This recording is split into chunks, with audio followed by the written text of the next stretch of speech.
რა გეოპოლიტიკურ ვითარებაში აღმოჩნდა საქართველო, რა მნიშვნელობა ექნება უკვე მოახლოებულ თვითმმართველობის არჩევნებს, რა სტრატეგია უნდა ჰქონდეს ოპოზიციას. საუბრობთ გირჩის ერთ-ერთ ლიდერთან, სანდრო რაქვიაშვილთან, რომელიც ჩვენი გადაცემის სტუმარია. მოგესალმებით. გამარჯობა, დიდი მადლობა მოწვევისთვის. მადლობა მობრძანებისთვის. ბატონო სანდრო, თემები მრავალფეროვანი გვაქვს, მაგრამ არ შემიძლია გუშინდელ ამბავთან დაკავშირებით თქვენი აზრი არ მოვისმინო. პირველ რიგში რაც მინდა კითხოთ, ამერიკის შეერთებული შტატების საელჩოს მიერ გავრცელებულ რაღაც გამოფრთხილებენ გაცხადებას გულისხმობ, რომელიც ვებგვერდზე გამოქვეყნდა, ცოტა დაგზაფრა. აღმოჩნდა, რომ უსაფრთხოების სამსახურთან ეს არ იყო შეთანხმებული და დღეს ვიგებთ, რომ მათ თქვეს, რომ საგანგაშო არაფერი არ იყო და მოკლედ ეს გაფრთხილება უკან წაიღეს. თქვენ რა შთაბეჭდილებად დაგრჩათ აი ამ განცხადებაზე? მე ვერაფერი ვერ გავიგე მართლა. არ იცოდით ეს? არა, ვერ გავიგე, რატომ მოხდა ასე. კი ბატონო, მე ვიფიქრე, რომ ჩემი კითხვა ვერ გავიგეთ. არა, მე ვერაფერი ვერ გავიგე იმ გაგებით, რომ წარმოიდგინეთ, რომ ალბათ თვითონ ამერიკის საელჩოს გადმოსახედიდან თქვათ რაღაც ინფორმაცია მოვიდათ. ხო, ყველაზე ბუნებრივი რეაქცია, ვიცი, პოლიციას ან სპეცსამსახურებს შეატყობინა. თან ეს საელჩოს და ჩვენ სპეცსამსახურებს ჩვეულებრივი ურთიერთობა აქვს, თანამშრომლობენ, ანუ სულ რაღაც ამდენი დღის წინ თუ ავწდები, ანდრე ოხანაშვილის უფროსი ხვდებოდა კიდეც ამერიკის საელჩოს ვიღაც ადამიანს, ვინც სპეცსამსახურებთან ურთიერთობაზეა პასუხისმგებელი და ამიტომ არ გაუჭირდებოდათ უბრალოდ ეს ეთქვათ და რატომ ასეთი საჯარო განცხადება რატომ გააკეთა საელჩო. გაქვთ რამე ვერსია? არა, ვერსია არ მაქვს, იმიტომ რომ მე ვერსი გავიგე ეს არა, აი უცნაურად გამოიყურებოდა თავისთავად და ჩვენს რო შევიტყვეთ, პირველი რეაქცია იყო, რომ რატომ ამერიკის საელჩო, ანუ მე პირველად მოსო დიპლომატები ასეთ განს შეიძლება თქვათ თავისი მოქალაქეები რო გააფრთხილოს, მაგალითად სახელმწიფო დეპარტამენტო, რომ საქართველოში რაღაც ხდება, ხშირია ხოლმე. კი, ვიცით ეს შემთხვევები გქონია, რომ თქვათ აქციები როცა იყო და დაძაბულობა. მაგრამ ეს ეხება ხოლმე ზოგად რაღაც კონტექსტს და გასაგებიც არის რატომ და როგორ კეთდება და საელჩომ გააკეთოს, თან ქვეყანას მიმართოს, თან ისეთ საკითხზე, რომელიც აი რაღაცნაირად სპეცსამსახურების პრეროგატივაა და ალბათ ისინი უნდა იყვნენ ინფორმირებული პირველ რიგში. ან რო ეთქვათ, რომ უკვე დიდი ხანია მიმართეთ და არავის რეაქცია არ აქვს და აგეგმებით, ნუ პრობლემა, იმიტომ რომ აღმოჩნდა, რომ საფრთხების სამსახურმა მე ვერაფერი ვერ გავიგე ამ ისტორიაში. არ ვიყავით არ ჩაგვაყენეს საქმის კურსი. კარგად, მოკლედ ვერსიაც არა გაქვთ, რატო შეიძლებოდა ეს მომხდარიყო. ნუ რასავერე ყველაფერი მშვიდობით დასრულდა და თავარი ეს არის. მოდით გადავიდეთ მეგობარ აქტზე, იმიტომ რომ ამას გვერდს ვერ ავუვლით. რამდენიმე დღეა ამაზე მსჯელობა მიდის, ოცნება გაბრაზებულია. ოპოზიციის ნაწილი გახარებულია, მე მაინტერესებს რა განწყობაზეა გირჩია მეგობარ აქტთან დაკავშირებით, მით უმეტეს რომ მოვისმინე რა წავიკითხე უბრალოდ თქვენი კომენტარი ერთ-ერთი ოპოზიციის წარმომადგენელთან ლიდერთან პაექრობაში და თქვენი რაღაც არგუმენტი იყო ასეთი რომ აქცენტი გააკეთეთ უბრალოდ ამ აქტის შეცვლის შინაარსზე და წინა აქტი ვერ მიიღესო ვამბობდიო და ეხლა შინაარსი შეიცვალაო, რა განწყობაზე ხართ და რა შთაბეჭდილება დაგრჩათ მოკლედ ამ აქტთან დაკავშირებით. ჩვენ როგორც ყოველთვის ამ ნაცვლად დაპირისპირებაში არც ერთ მხარეს არ ვართ, იმიტომ რომ არანაირი განსაკუთრებული ეიფორია ჩვენ არ გქონდა. და გაბრაზების საფუძველი მით უმეტეს არ გქონდა. ანუ ჩვენ წინააღმდეგ არის ეს მიმართული გასაგები რომ ქართული ოცნებისთვის დამაზიანებელია ეს, მაგრამ თქვენ ხომ უნდა გიხაროდოთ თუ არა როგორც ოპოზიციას აი ამ კონტექსტში. გასაგები რომ თქვენ არ გეხებათ ეს. ის რომ აი პირობითად მე რო ქართული ვარ, მე ხო არ ვარ პასუხისმგებელი ყველა ქართველს. ან რო კაცი ვარ, ყველა კაცი ამ დედამიწაზე პასუხისმგებელი ხო არ ვარ. ზუსტად იგივენაირად მე რო ოპოზიციაში ვარ, არ ვარ პასუხისმგებელი დანარჩენ ოპოზიციონერებს. და ძალიან შორს ვიყავი მათი ეიფორიისგან ზოგადად. ერთი მხრივ გასაგებია 350-მა კონგრესმენმა რაღაც აი ქართული ოცნების მიმართ ნეგატიურ დოკუმენტზე მოაწერა ხელი. ამიტომ ქართული ოცნების რეაქცია გასაგები. მეორე მხრივ აი რომ განვიხილოთ ეს დოკუმენტი როგორც თქვათ ინსტრუმენტი ხელისუფლებაზე ზეწოლის. რამაც გამოიწვია ეს ეიფორია ოპოზიციაში, საერთოდ ასე არის. ჯერ სხვა კანონია. ყველა ბევრმა ლიდერმაც კი ოპოზიციის შეეშალა კომენტარებში, რომ თავდაპირველად ეს შეიტანეს ერთი წლის წინ, იქ იყო რომ თუ კარგად მოიქცევით, აგერ უვიზო მიმოსვლა, თავისუფალი ვაჭრობა, ეს ყველაფერი ამოღებული არის ახალ კანონში. მე წავიკითხე რაღაც, მე მგონი ისის ნაწილია, რაც მე წავიკითხე ქართული თარგმანი, რაც ჩამივარდა ხელში. და იქ არ წერია ეხლა ახალში. არ წერია სხვა კანონია, საერთოდ იმიტომ რომ ის კანონი როგორც კი ჩაიწერა ეკონომიკური რაღაც პუნქტები სხვა კომიტეტებს მიეწერა და იქ გაჩერდა და დარჩას. მით უმეტეს სახელმწიფო დეპარტამენტის წინა დეპარტამენტის და ახლანდელის გაცხადებული პოზიცია რომ თავისუფალი ვაჭრობას არავის არ უფორმებენ. ამიტომ არანაირი შანსი არ იყო მაშინ ამ მეგობარი აქტის მიღება. და აქედან ამ ძველთან შედარებით ახალში ყველაფერი ამოღებულია ფაქტობრივად. წერია რომ აი თქვენო ნახეთო ეგ საქართველოში რა ხდებაო, რამე რეპორტი გამოგვიგზავნეთო და თუ მოგინდათო დაასანქცირეთო. აი ეს წერია იქ. მეტი არაფერი არ წერია იქ. თანამშრომლობაზეც ხო წერია რაღაც ოპოზიციის და ხელისუფლება იქ. ნუ იქ რაღაც აი ყველაფერი ზოგადი თავარებაზე. კი, მაგრამ ყველაფერი ზოგადია და ფაქტობრივად არსიან დოკუმენტები, რომ ჩვენო პრეზიდენტის ულემოსლებაში არ ვერევითო, არ ჩათვალეთ რომ ჩვენ ვერევითო. ანუ ეს ულემოსლი ისეაც აქვს ტრამპს. ბოლოს ბაიდენი ხო დაასანქცირა მოსამართლეები, ვიზები გაუქმა და რაღაც ფინანსური სანქციები შემოიღოს. ხო ვიცით რომ ეს შეუძლია, არ ჭირდება ამისთვის კონგრესში. ანუ დამოუკიდებლად შეუძლია შეუძლია კონგრესმა გამოხატა პოზიცია რომ ჩვენს გვინდაო რომ თქვენ რაღაც იმოქმედოთ. ეხლა ტრამპი დაეთანხმება თუ არ დაეთანხმება სხვა საკითხია, რომც კონგრესს არ ქონოდა ამის სრული და ტრამპს ქონოდა, ის ამას მაინც იზამდა ამ დოკუმენტის გარეშეც. მაგრამ აი რაც ცოტა უცნაურად გამოიყურება, აი არის ამდენიმე უცნაური ჩანაწერი ამ დოკუმენტში. ნუ გარდა იმისა, რომ USA-ც ავალებენ რაღაცას, რომელიც ფაქტობრივად გაუქმებულია და რას ავალებენ. დღეს პარლამენტის თავმჯდომარემაც გაკეთა ამაზე აქცენტი, რომ მოგეთ ორგანიზაცია, რომელიც გაუქმებულია, მას ავალებენ აქ რაღაცა. ხო, ნუ ეს ჩათვალეთ, რომ იანვარში დაინიცირებული კანონპროექტი იყო, მაშინ არ იყო გაუქმებული და ჩარჩა. მაგრამ აი საქართველოს რაც წერია, პოლიტპატიმრებიან ახსენები, აგენტების კანონი და საარჩევნო კანონმდებლობა. და წარმოიდგინეთ, რომ ტრამპი რო დაითანხმოს ამ მეგობარი აქტს. აი, დაკვებული ადამიანი უამრავი პრობლემა აქვს. ჩვენ არ ვართ აშკარად პრიორიტეტი. უკრაინაში ომი მიდის. აი, ეს უნდა მეკითხე ხა. ჩინეთი, პაკისტანი. რატომ მოიცალა ამ ხალხმა? ანუ აი, ასეთი ძალიან ძიმე ვითარებები. კონგრესი ასობით სხვადასხვა აქტს იღებს და ამათ შეიძლება მოიცალეს. ბოლოს და ბოლოს გასაგებია, რომ ჩვენი მხრიდანაც, ანუ ჩვენი რა ოპოზიციის მხრიდანაც ლობიზმის შედეგი იყო და ასე ცარიელ ცაზე კი არ მოხდა ეს და დიდი ხანი გრძელდება და პრინციპი საჯარო პროცესია ეს. მაგრამ გასაგები რომ ტრამპი დაკვებული ადამიანია და დაუშვათ მხოლოდ მეგობარი აქტით ჩამოაყალიბა ჩვენ ქვეყანაზე ახლა პოზიცია. და ურეკავს ბიზნაიმაშულს ან ირაკლი ყობახიძეს და ეუბნება რომ აი თქვენ სულად იქცევით და უნდა გამოსწორდეთ, თორე დაგასანქცირებთ, აი ომს დავიწყებთ, დაგიპყრობთ რამეს აეუბნება. და რო კითხოს ახლა ბატონო ბიძინა ბატონ ტრამპს, რომ რა შეოცვალო და წაიკითხოს რა წერია. აი აგენტების კანონი გააუქმეთ. კოცებისიაც აუქმებენ ამ კანონს. ნუ ფარას კანონს იღებენ თუ რაღაცას აუქმებენ. ამერიკული ანალოგი. პატიმრები გამოუშვით, არ წერია ვინ, როგორ, რამდენი და რო გამოუშვა, თქვა 10 ადამიანი, რაღაც ახალგაზრდა ბიჭები რო რან დაჭერილი რაღაც, მაგრამ იქ შეიძლება პატიმრებში იმდენი ადამიანი შეიყვანო, ასე როცა გაურკვევლა წერია, რომ წალი დაარკვიე, ანუ თეორიულად შეიძლება შეასრულო, ან შეიძლება ვერასდროს ვერ შეასრულო. და საარჩევნო კანონმდებლობა შესწავლია, ნუ ეხლა ამას კოცები 5 წუთში იზამენ, რასაც უნდა შესწავლიან კანონმდებლობაში, ეს როდის გახდა პრობლემა. რამდენი რეფორმა ყოფილა საარჩევნო კანონმდებლობის, 12 პუნქტის გვეწერა, 9 პუნქტის გვეწერა და ყველგან. ანუ ხო ხვდებით, რომ იქ ისეთი რაღაცები წერია, რომ ტრამპმა რო ის მოსთხოვოს, კოცები ამას შეასრულებენ და არაფერი არ შეიცვლება. ნუ გარდა იმისა, რომ შეიძლება ვიღაც პატიმრები გამოუშვან და ამ შემდეგ, მაგრამ ეს ხო იმიტომაც არის მათ შორის პოლიტიკური ვაჭრობის საკითხია. თუ კი ამას აქცევს კანონად, ხო, ვთქვათ ესე. ხო, თუ ტრამპი მარტო ამას შეხედავს, მეც არაფერს არ გაითვალისწინებს. იქ არ წერია ისეთი რაღაც, რაც ქართულ ოცნებას შეარყევდა, ასე ვთქვათ.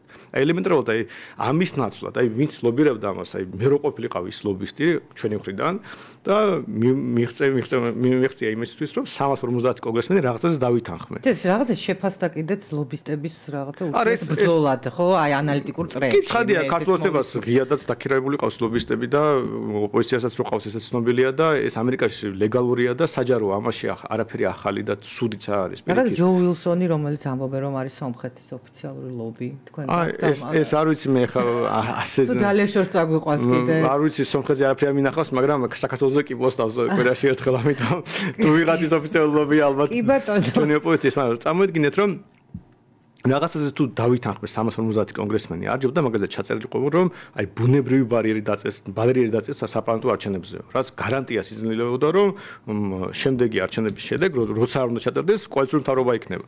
ანუ ყოველ შემთხვევაში მაღალი ალბათობით, იმიტომ რომ სხვა კონფიგურაცია ექნებოდა. ანუ რაღაც ან სასამართლო რეფორმის რაღაც ნაწილი. ანუ ისეთი რაღაც ჩაწერილი ყო რა აგენტების კანონი, რომელიც არც კი არის აღსრულებული. ისე მიიღეს წინასწარ რომ არც აღსრულებული, არავის არ აღელებს, არავის არ აჯარიმებენ და საერთოდ აუქმებენ თვითონ.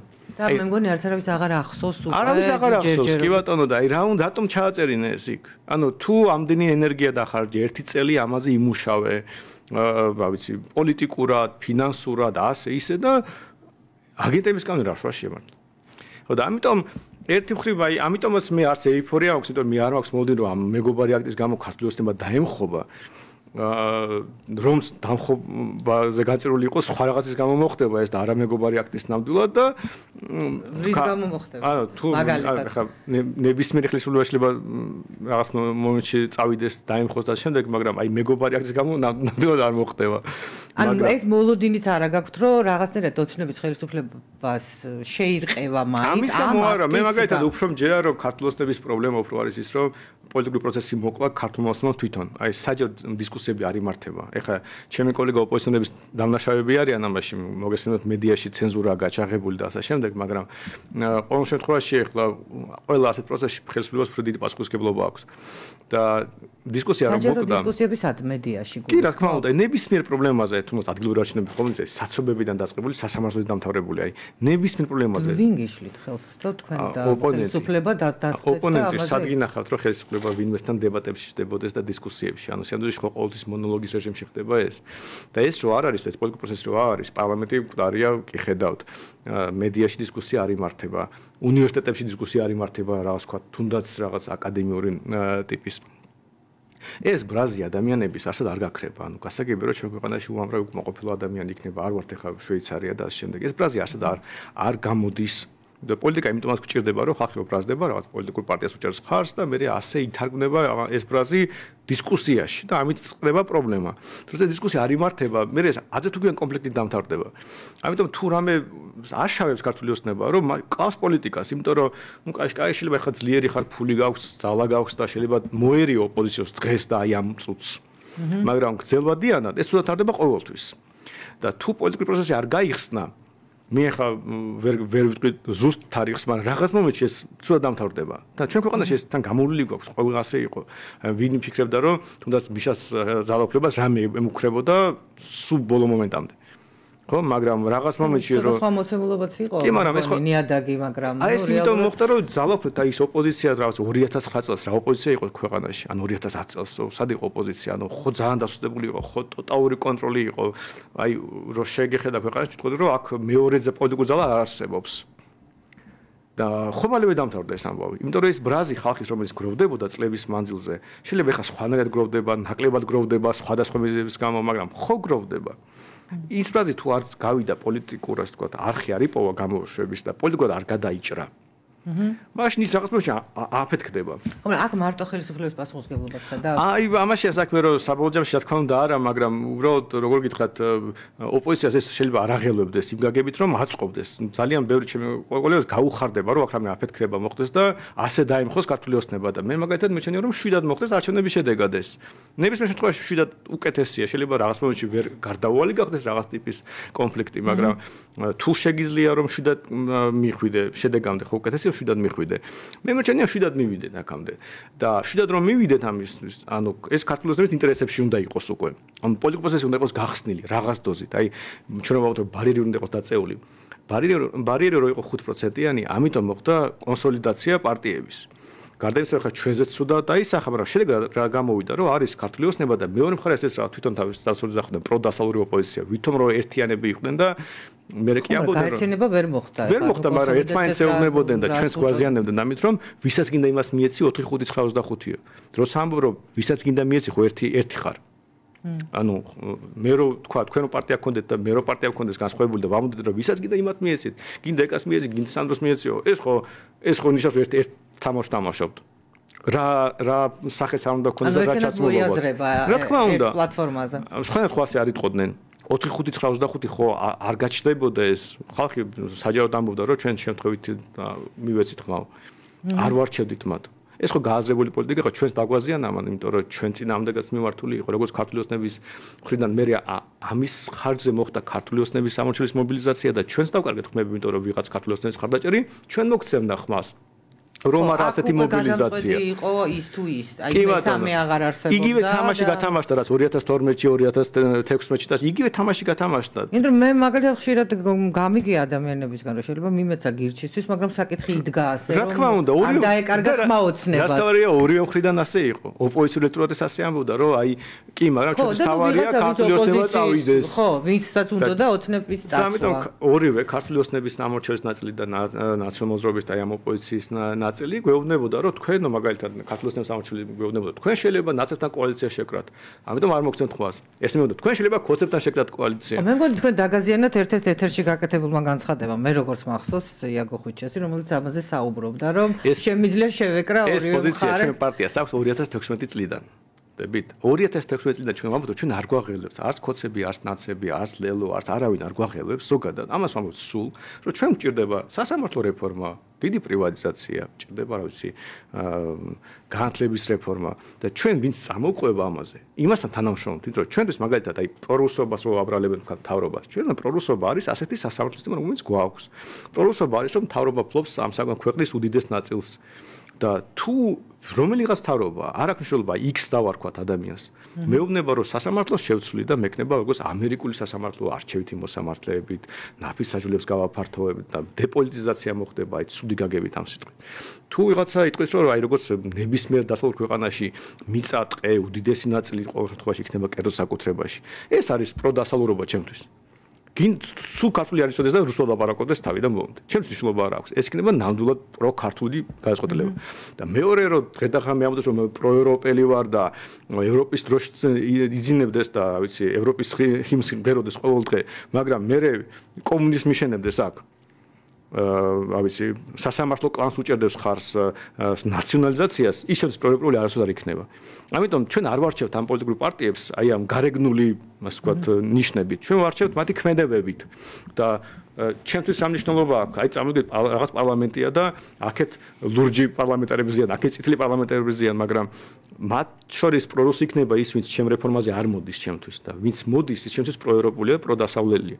ანუ ჩემს მნიშვნელობა არ აქვს სახელი და გვარი რომელია. რასაც ამბობთ, მაგრამ ალბათ ვერ ახსენით, კარგად არ ვიცი. ან რატო იქცა ის? არა, ამას 2016 წლიდან ხსნიდით და ზოგადად ეს არაერთხელ ყოფილა მაშურის განხილვის საკითხი, მაგრამ ამაშიც არის საქმე, როცა პოლარიზაცია ხდება, იქ აზროვნება, ასე ვთქვათ, დადგუნული ხდება არის, იმიტომ რომ ეს ჩვეული პოლიტიკური ხრიკია.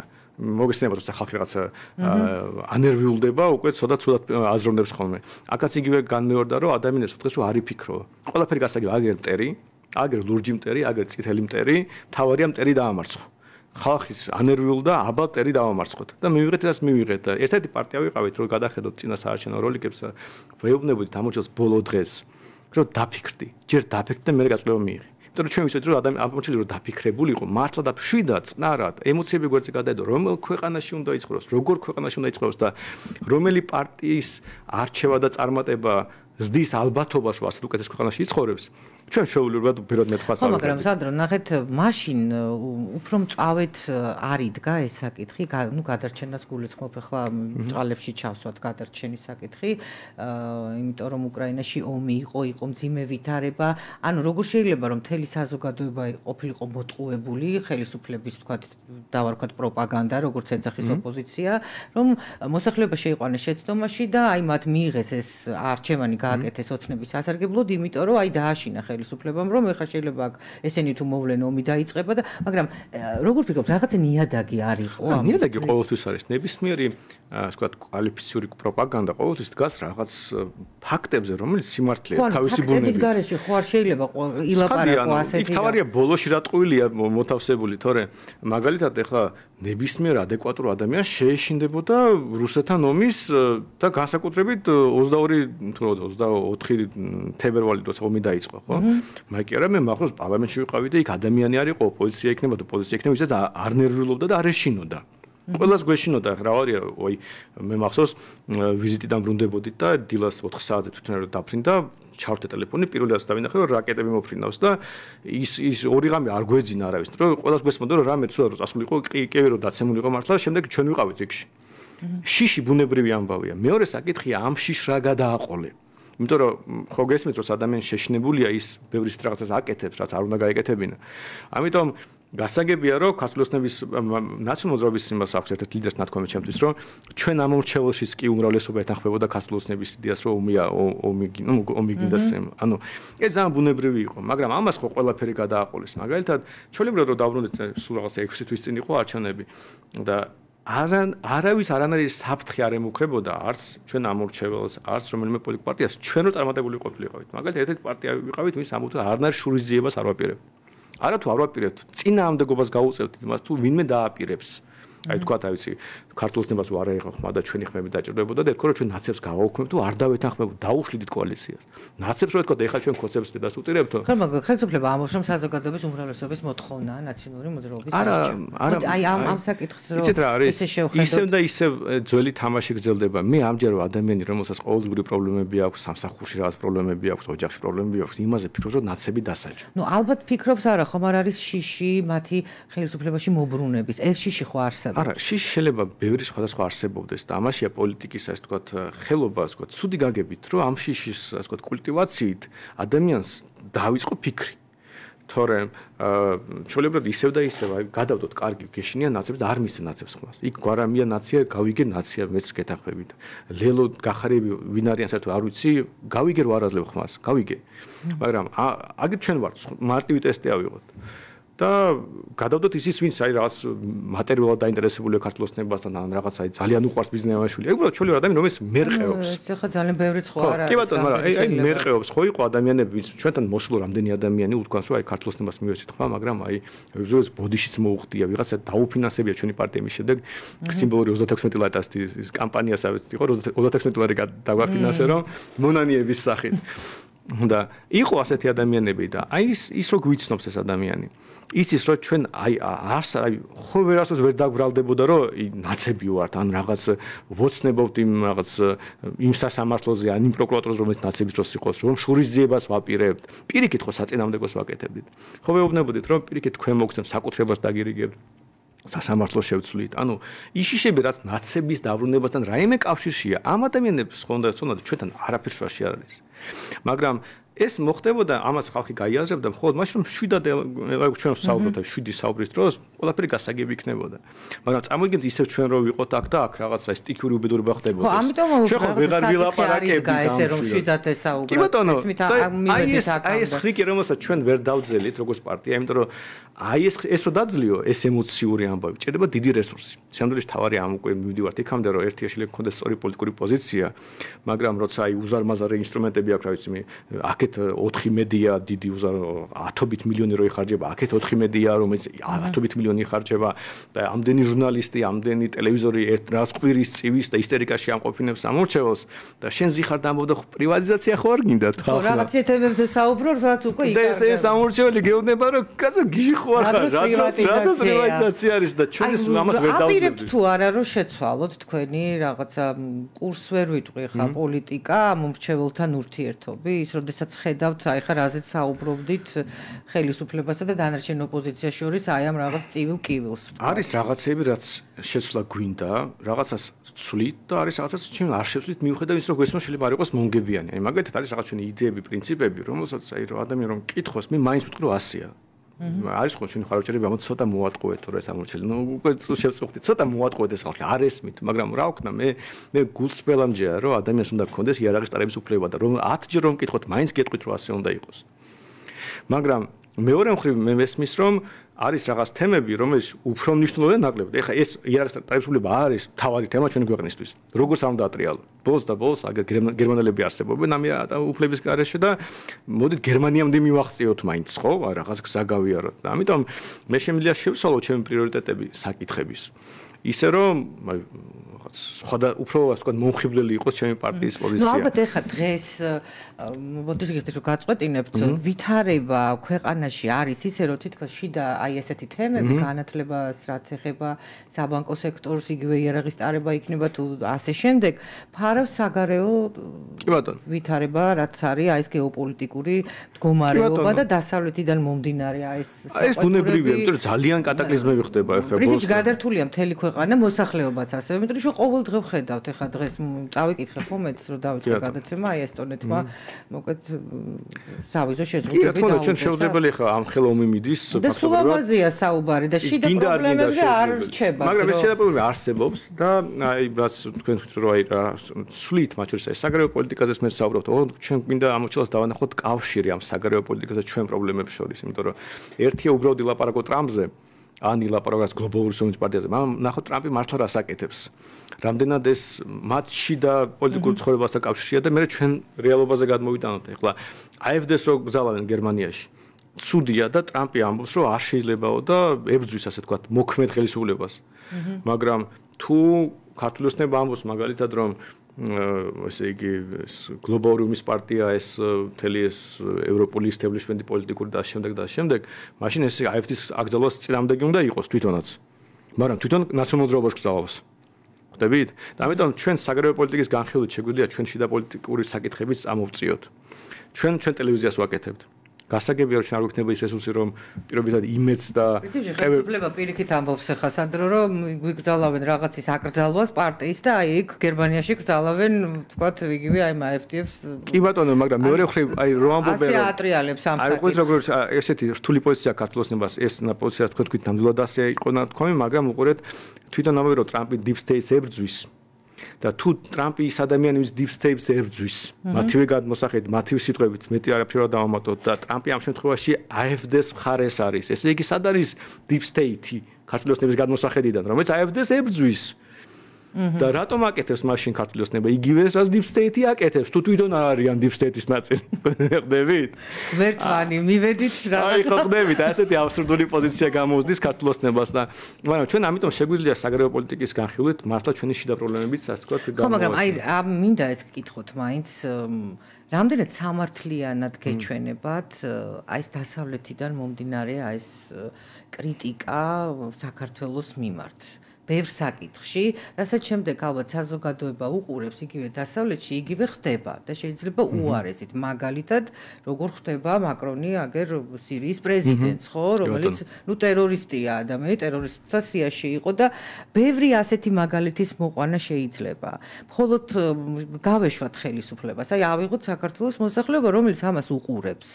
აი ამ გადმოსახედიდან, რამდენად ქართული ხალხის აი ეს პოზიცია მიგაჩნიათ სამართლიანად და რამდენად მიგაჩნიათ სამართლიანად დასავლეთის დამოკიდებულება ჩვენთან დაკავშირებით.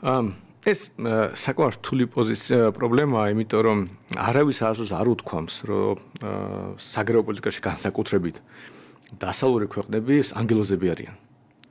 მეტიც არც ერთ ქვეყანა არ მოიძებნება რაღაც ცუდი რო არ ხდებოდეს. მთელი ევროპა რო ავიღოთ, ევროპამ გააჩნდა ყველა ალბათ გენიალური და ჰუმანური, ასე ვთქვათ, იდეები. მაგრამ ყველა ცუდიც ევროპამ გააჩინა. ფაშიზმის, კომუნიზმის, ნაციზმის, ყველაფერი ევროპაში გაჩნდა. ამიტომ ევროპას რო უყურებ, თუ მაგ ნაციზმს დავინახავ და ფაშიზმს, სულ ცუდი სურათი გვექნება. მაგრამ ეს ევროპა იმით გამოირჩევა და ზოგადად დასავლური ცივილიზაცია, რომ კონკურენცია შეცდომებსაც უშვებენ, მაგრამ საბოლოო ჯამში რაღაც დაძლიეს ეს თვითონ ნაციზმი დაძლიეს, თვითონ დაძლიეს ფაშიზმი, თვითონ იმედია დაძლია იმ სოციალისტური იდეებს, რომელიც ახლა გავრცელებულია და ამიტომ ჩვენ შეგვიძლია შევხედოთ და დავინახოთ სულ პრობლემები. და შეგვიძლია დავინახოთ ისაც მართლა მნიშვნელოვანია, იმიტომ რომ ასე კონგოშის პრობლემებიც არის და რაღაც კაკსაც ვიპოვეთ კონგოში, მაგრამ ჩვენ ხო არ გვინდა კონგო ვიყოთ. ჩვენ ხო მაინც შვეიცარიას, ფინეთს და რა ვიცი, კანადას უყურებთ და აი ის კანადა და ის შვეიცარია რატომ არიან ძლიერები, მდიდრები და შემდეგ ის გვაინტერესებს, თორე არა ის მათი შეცდომები. პრობლემა არის ის, რომ ვიღაცა როცა ორივე მხარე, ორივე ოპონენტი პრიმიტივიზაციას აკეთებს, ვიღაცა ხო არის ამბობს, რაც ევროპაში ყველაფერი კარგი არის. კი, არის ეს და რაც არის ყველაფერი ცუდია. ამიტომ მე საწინააღმდეგო პროპაგანდა მარტივად მუშაობს, რომ იპოვე რაღაც ცუდს და აჰა, შენი ევროპაო კეთვის. ელემენტარულად საგარეო პოლიტიკაში რო შევხედოთ, იყო მაგალითად ერაყსა და ირანს შორის იყო ომი, 8 წელი გრძელდებოდა თორემ მეშლება 80-იან წლებში და მაშინ ერაყის მხარეს ერთდროულად იყო ამერიკას და საბჭოთა კავშირი. მათ შორის ერაყის ქიმიური რახს იყენებდა ირანის წინააღმდეგ. და ასე რომ შეხედოთ უამრავ ამორალურ და ცუდ ქცევას იპოვით მას შორის დასავლურ ქვეყნებში. მაგრამ საბოლოო ჯამში რო გადახედოთ, რომელ ნაწილში სამყაროსი ერთი ცალკე აღებული ადამიანი უფრო დაცულია, უფრო თავისუფალია, უფრო მდიდარია, მაინც დასავლეთია და ჩვენ უნდა ვცადოთ. ამას არც არავინ არ უყურებს, თუ ესე შევხედავთ ახლა თქვენ რასაც ამბობთ. თუ ამას გავიაზრებთ, მაშინ ჩვენ უნდა ვცადოთ არა მარტო დასავლური ცივილიზაციის ნაწილი გავხდეთ სრულფასოვნად, მათ შორის ფორმალური კრიტერიუმებით. არამედ აი ბრმად არ გავხდეთ ამ დასავლური ცივილიზაციის ნაწილი. იმიტომ რომ დასავლური ცივილიზაცია იმით არის ღირებული, რომ ევროკავშირში პორტუგალიაც არის, საბერძნეთიც და დანიაც. და ოღონდ ესენი არაფერი საერთო ამ ქვეყნებს არ აქვს. განსხვავებული ყველაფერი ერთმანეთისგან. ხო და რადგან ასე არიან ეს ქვეყნები, მაშინ ჩვენს უნდა შევიდეთ, აი ეს ვთქვათ, ხოცები რომ ღირსეულად, რას ნიშნავს ღირსეულად შესვლა? ნიშნავს რომ შენი პოზიციები, შენი ღირებულები, მაგრამ იქ შედიხარ. კი არა, ეწინააღმდეგები, კი არა, ამბობთ თქვენ LGBT პროპაგანდა და ჩვენა ქართველობა უნდა დავიცვათ. რადგან ხო არ გავალებენ ამას. შენ ხო არ გავალებენ. კანონის გაუქმებას ხო გვაგვარებენ ყველა ამას ამბობს. არა, რიცით რა ხდებოდა ადრე, მაგალითად, როცა გვაძლევდნენ თქვა 100 რეკომენდაციას. იქ ეწერა, იქ როგორ არის, ხო სხვა ლობისტური ჯგუფები არიან. არიან თქვა პრიორიტეტ ეს LGBT პროპაგანდისტები, მაგრამ ამ 100 პუნქტში ეწერა სასამართლო რეფორმაც, ვიცი, სხვა სოციალური რაღაც რეფორმები, განათლების რეფორმა და შემდეგ. და ქართული ოცნება იმ ევროპელებთან ლაგდებოდა ამ NGO-ებით, რომელიც ამ LGBT თემას აწვევებდნენ. თუ გახსოვთ 12 პუნქტში პირველი პუნქტი შესრულდა გენდერული პუნქტი. შესრულდა რამდენიმე კვირაში. ზოგი პუნქტი საერთოდ არ შესრულდა. და ეს შესრულდა რამდენიმე კვირაში. უცბად მახსოვს ანა ნასლიშვილმა მადლობას კი გადაუხადა ქართულ ოცნებას, რომ აი ესე სწრაფად შეასრულეთ ეს პუნქტი. აი ხო ხტებით რა უნდა გაეკეთებინა ქართულ ოცნებას.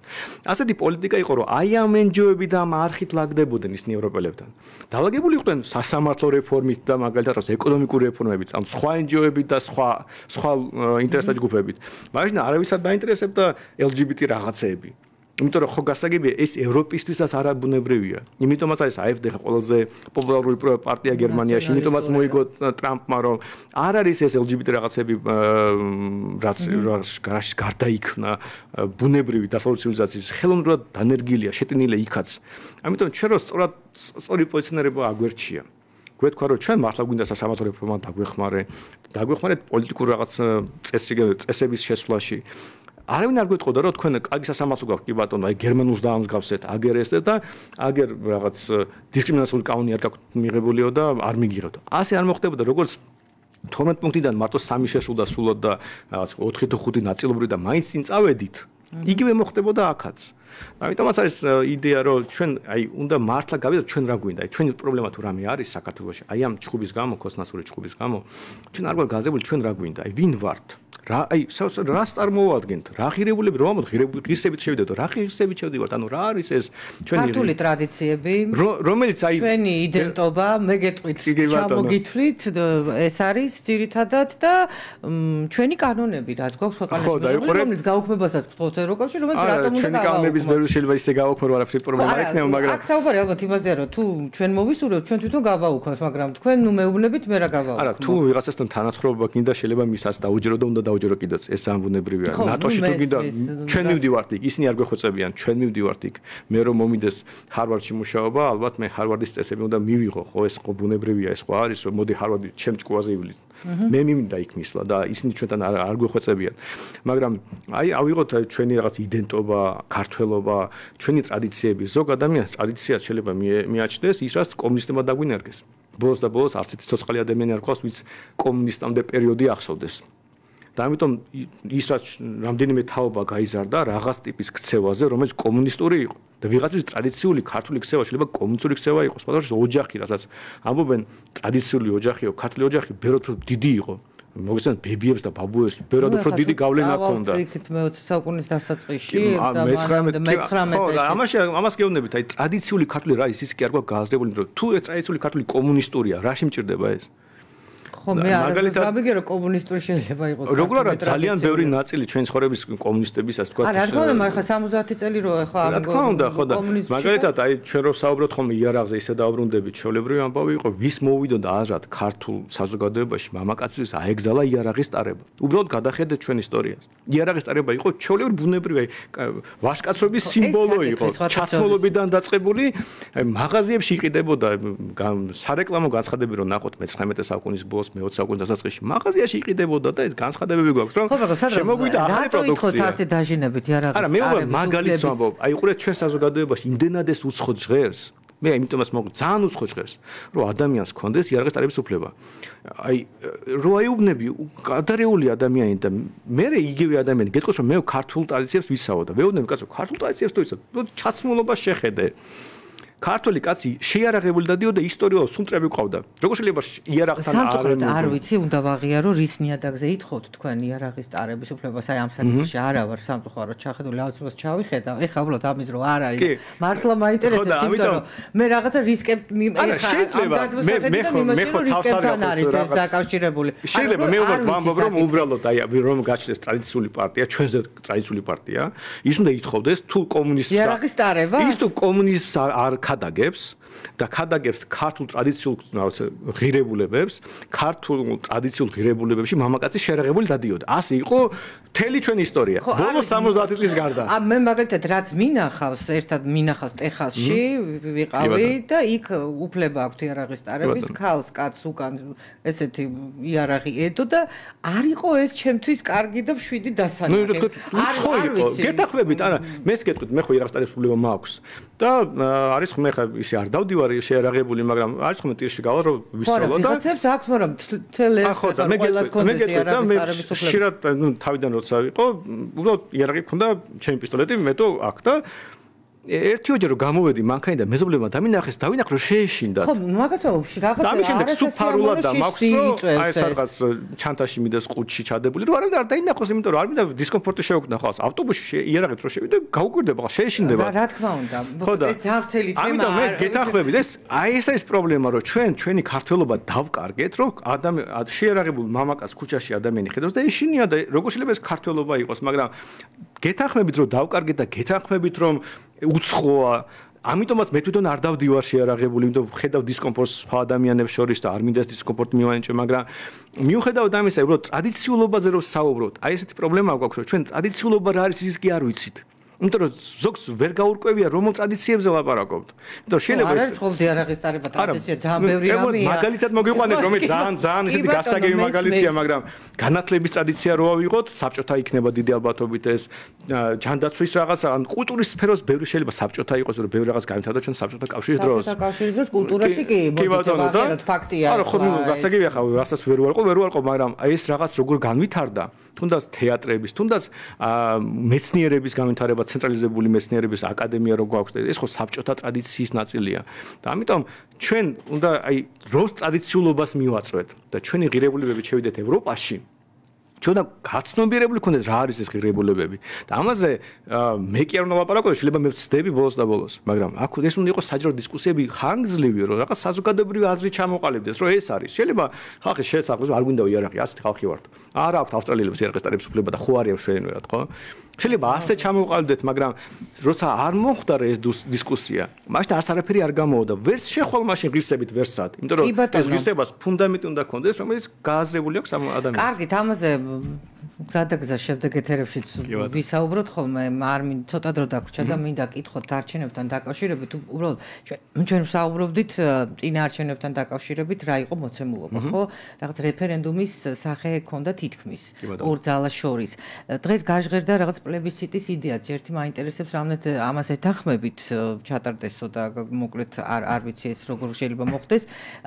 ვადამდელი საპარლამენტო არჩევნები და აგერ თვითმმართველობის არჩევნები. ნუ მოთხოვნა რჩება იგივე. ვიცი რომ თქვენ იღებთ მონაწილეობას ამ არჩევნებში. ბევრ კითხვას გაყრით ახლა, მაგრამ მინდა რომ ყველაფერი მოვასწრო. მოცემულობა რა შეიძლება იყოს დღეს? მაშინ იყო აბაუმი გინდათ, რაზეც ოპოზიცია ამბობდა და აი ეს გახდა. არის თუ არა დღეს ეს მოცემულობა, რაზე შეიძლება ფსონი გააკეთოს ოცნებობა და ოპოზიციას რა გეგმები აქვთ თქვენ განსაკუთრებით, რადგან აპირებთ არჩევნებში მონაწილეობას? ჩვენ მარტივად ვუყურებთ ამ სიტუაციას. თუ პოლიტიკური პარტია ხარ და გინდა ხელისუფლებაში, ორი გზა გაქვს სულ. ერთი მოაწყო რევოლუცია, მეორე არჩევნებში მიიღო მონაწილეობა. ჩვენ რევოლუციას არ ვაწყობთ.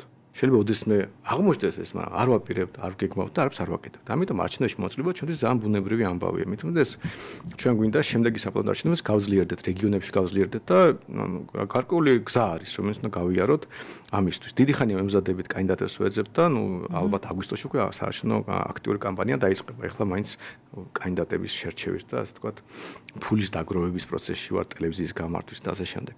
ხო, ასე ხება ჩემ კოლეგებს, მე აი დაახლოებით ესები აგიხსნათ მოკლედ რას აკეთებენ ისინი. ყველას დგას ესმის იგივე დილემა, რომ თუ რევოლუციას არ აწყობ, ვიცი, 500.000 ან 100.000 კაცი არ ყავს გამოყვანილი ქუჩაში. არაპირებ ძალით ხელისუფლების მოპოვებას, ძალა მაგნიტების რევოლუციაში სროლას არ გულისხმობს, მაგრამ იმდენი ადამიანი გამოიყვანო, რომ თვითონ დათმოს ხელისუფლება. ამას თუ არაპირებ. არჩევნებში უნდა მიიღო მონაწილეობა. რამდენიც მე ვიცი, ახლა გახარიას ღია დააქვს ეს ნათქვამი. ლილოს პრინციპში აგერ დადიან რეგიონებში და რეგიონულ ოფისებს რაღაცას აძლიერებენ.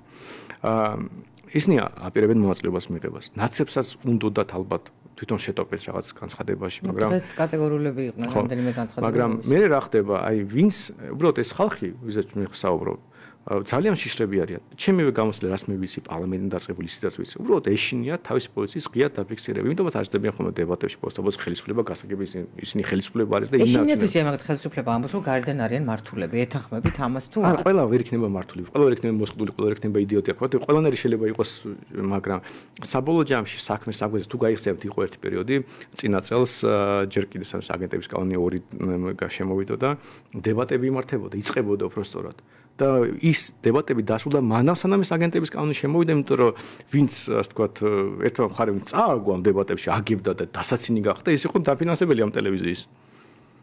ხდებით? და ამიტომ სამდელში ეს ხალხი როგორც მაგათ გონიათ, რომ უბრალოდ რომ დაждდები ჟურნალისტთან და ილაპარაკებ, ეს არის პოლიტიკოსობა, რომ სამდელში ხონდა დაждდეს სხვა პოლიტიკოს და ის დაამარცხო. და ამის ეშინიათ. და ეშინიათ ბულინგის. მე არ უნდა გედებატებოდეთ პრინციპში. კი, რა თქმა უნდა, პოლიტიკოსი უნდა მედებატებოდეს. არა, ვალდებული ვარ კითხვა დავსვათ. თქვენ კარგი კითხვა დასვათ, რომ ამ პოლიტიკოსებს ერთმანეთი გადაჭამო. ხო, არა, ხო, ესეც უნდა იყოს და საერთოდ მოგვენატრა ეგ და არა. ხო, ჩვენ სუღია ვართ, მაგრამ კი ვიცი რა მდგომარეობა და საბოლოო ჯამში ეს ხალხი აი რა ბულინგის ეშინიათ, დებატების ეშინიათ და რასაკეთებენ, ცდილობენ შეაპარონ რაღაც, აი რაღაც იდეა, რომ აი თავიდან ხო თქვენს რომ არ მივიღებთ არჩევნებში მონაწილეობას. მე თქვენს რომ ნუ არ მივიღებთ, მაგრამ იცი რა, მაინც მემზადებით, იმიტომ რომ აიცი რა იქნება. არა და ადგილობრივი არჩევნები სრულიად განსხვავებულია საპარლამენტოში. ძალიან რთული არჩევნებია. იქნება თორე ძალიან დიდი შეცდომა თუ ოპოზიცია ამას არ გამოიყენებს ამ არჩევნებს. არა, მე მგონი მე ჩემთან სამწუხაროდ მიიღებენ მონაწილეობას, თორე მე კი მინდა რომ თქვენ არ გაწყობთ. არა, დაშნენ სახში გადაარჩინა ქვეყანა რა. რა შეეხება ამ აქციებს? ეხლა 9 მაისს გეგმავს ოპოზიცია რაღაცა დიდ აქციას. და თქვენ არ ეხებათ ეს ძალიან აქციებზე სიარული, მაგრამ აი იცით რა არის, როცა აქციას იდეა არა აქვს. აი რაღაც იდეა ხონდა კონდეს. რისთვის იკრიბები? რა უნდა აჩვენო? როცა იდეა აქვს, მე სულ დავდივარ აქციაზე.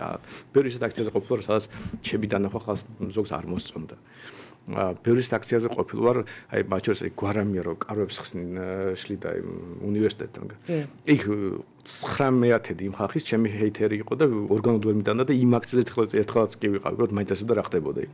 არა, მესმის. ხო, მაგრამ როცა აქციას იდეა არ გააჩნია, აი უბრალოდ მე არ ვიცი რა, აი ჩემი ხალხაჭერა რო თქვას მინდა წასვლა და წავიდეო ან რაღაცა შენ რას ფიქრობ იქნები თუ არა, რა უთხრა, როგორ უნდა წახვიდე სადაც არც კი მესმის რას აკეთებ, რაც ხრამაი, რატომ აკეთებ, მე რას გაფირებ, ზოგადად რას აკეთებ. ზოგადად ეს დამოკიდებულება 8 თუ 9 მაისი, სანდრო როგორ მოგწონთ, ანუ რაღაცა ესეთ გაჩნდა, რომ ეს არის გამარჯვების დღე აღარ არის ევროპის დღეა, 8-ში უნდა ვიზეიმოთ თუ 9-ში, რაღაც სახელების გადარქმევაც ხდება, თქვენ ამას რატომ ზეიმობენ ამ დღეს არ მესმის, მოდით ისინი დავიწყოთ. აბსოლუტურად განსხვავებული ის დამოკიდებულება. ეს ხო ომის დასრულების ამბავია, თუმცა ომის არა, მაგრამ კაი იმ ნაწილის, რომელიც საბჭოთა კავშირს უფრო ეხებოდა, იმიტომ რომ ამერიკელები 2 სექტემბრამდე ომობდნენ გაქანებული და ბირთვული იარაღი ჩამოუგდეს იაპონელებს და საერთოდ ამერიკელები რას ზეიმობენ, ახლა ისე არ მესმის, რა დროს მათი ზეიმია, ომი კიდე 3 თვე მიდიოდა ამერიკელებისთვის. მაგრამ აი წარმოიდგინეთ, რომ ეს ომი ხო არ შეადაროთ რაღაც განგრენა რო აქვს ადამიანს. და შეიძლება მოკლას. ისეთი ომი იყოს, საშინელება ხდებოდა და ნუ დაამთავრდა ომი, მოაჭრეს ამ ადამიანს ფეხი. მაგრამ კი გადარჩა ადამიანი, მაგრამ ფეხის მოჭრას ხო არავინ არ ზეიმობს. აი ომი დაამთავრდა, გავიგე, გადარჩა რაღაც, ვიღაც ქვეყნებმა გაიმარჯვეს, ხალხს აღარ ხოცავთ. მაგრამ ეს ზეიმი კი არა, ტრაურის დღე არის, გააზრების დღე არის. ფაშიზმზე გამარჯვების დღე. ფაშიზმი სად გამარჯვდა, როცა კომუნიზმმა გაიმარჯვა? კომუნიზმი ხო უარესია ვიდრე ფაშიზმის ნაციზმი იყო. კომუნისტებმა რო ხალხი ამოხოცეს, ის არავის არ ამოხოცია. მარტო მაოძედევმა 60 მილიონი ჩინელი მოკლა. არც ერთი იაპონელს არ მოკლა ამდენი ჩინელი.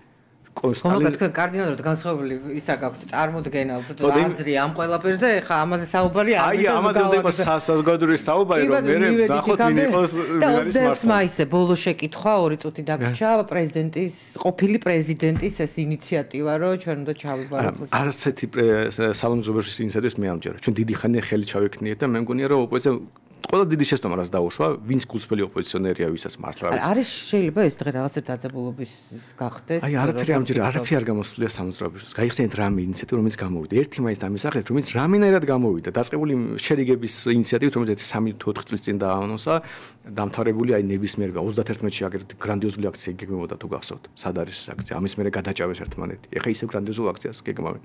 მე უბრალოდ მგონია რომ ან შემოგზავნილია ქალბატონის სალომე უბრალოდ ოპოზიცია გაანადგუროს. ან თვითონ ასე უცნაურად იქცევა არ აქვს ორგანიზატორის ასე თქვა უნარები. რაც არ უნდა იყოს მიზეზი, ეს არის უბრალოდ აი თავარი შეცდომა, გულწრფელმა ოპოზიციონერმა თუ არის ჩვენს იგეცადმე, თავარი შეცდომა რაც დაუშვეს სალომე ჯურაბიშვილია. და ამიტომ მე არაფერს ეგრეთოდებულ პლატფორმას აი რა პლატფორმა რაღაც მომზადების რაღაც კომიტეტებს რო ქნიან და სულ რაღაცა უაზრო ლაპარაკობენ და დახურულ კლახს რას ლაპარაკობენ რამე თუ მოხდა რა ასეთ შეხვედრებში მნიშვნელოვანი ყველა საჯაროდ გამოდის ინფორმაცია 5 წუთში და ყველაფერი ვიცით და თუ უმეტესწილად ზიან და არაფერზე ლაპარაკობენ მე რამდენად ასეთ შეხვედრაზე ვიყავი ადრე როცა ამ ხალხთან ურთიერთობა მქონდა და ვიცი რომ არაფერი არ ხდება და ხაზარაძემ თუ გვარამიას ეჭყობა ამაზე 5 წუთში ცნობილი ხდება კი ბატონო, მოგეთ თქვენი გირჩის პოზიცია გავიგე რომ ებრძოდებით არჩევნებისთვის. კი ბატონო. რაღაცა პოლიტიკურ გზად ეს მიგაჩნიათ და სხვა არაფერი, არანაირი პლატფორმები, არანაირი შეკრებები გაქვთ თქვენ. და გვინდა პოლიტიკა დავაბრუნოთ, საუბარი და დისკუსია დავაბრუნოთ რამენაირად, ჯერ არ გამოგვდის, მაგრამ თუ პოლიტიკა დაბრუნდება, ჩვენ დარწმუნებული ვართ, რომ წარმატებას მივაღწევთ. მაგრამ თუ იგივე დარჩა, ისევ ემოციური ჯახი და აი ტელევიზიების არჩევნები იქნება, რაც ბევრი ფული რო იხარჯება, ნუ რაც არის ეგრე ჩვენ ყველაზე ღარიბი პარტია ვართ ამ ქვეყანაში. ყველა იმ პარტიებს შორის ეს მაღალი რეიტინგი აქვს. ამორჩეველი და ცდილობთ რომ გაზარდოთ. ძალიან გულწრფელი და ძალიან ჭკვიანი ამორჩეველი და მათი იმედით ვართ, თორე ისინი რო არ ყვაოდა რა აზრი ჩვენ ქვენდებით. კარგი, ჩვენი გადაცემის დრო ამოიწურა, ზურაბ თაური მიქნევს ხელებსო დავასრულო გადაცემა. დიდი მადლობა მოწვევისთვის. დიდი მადლობა მომბრძანებისთვის.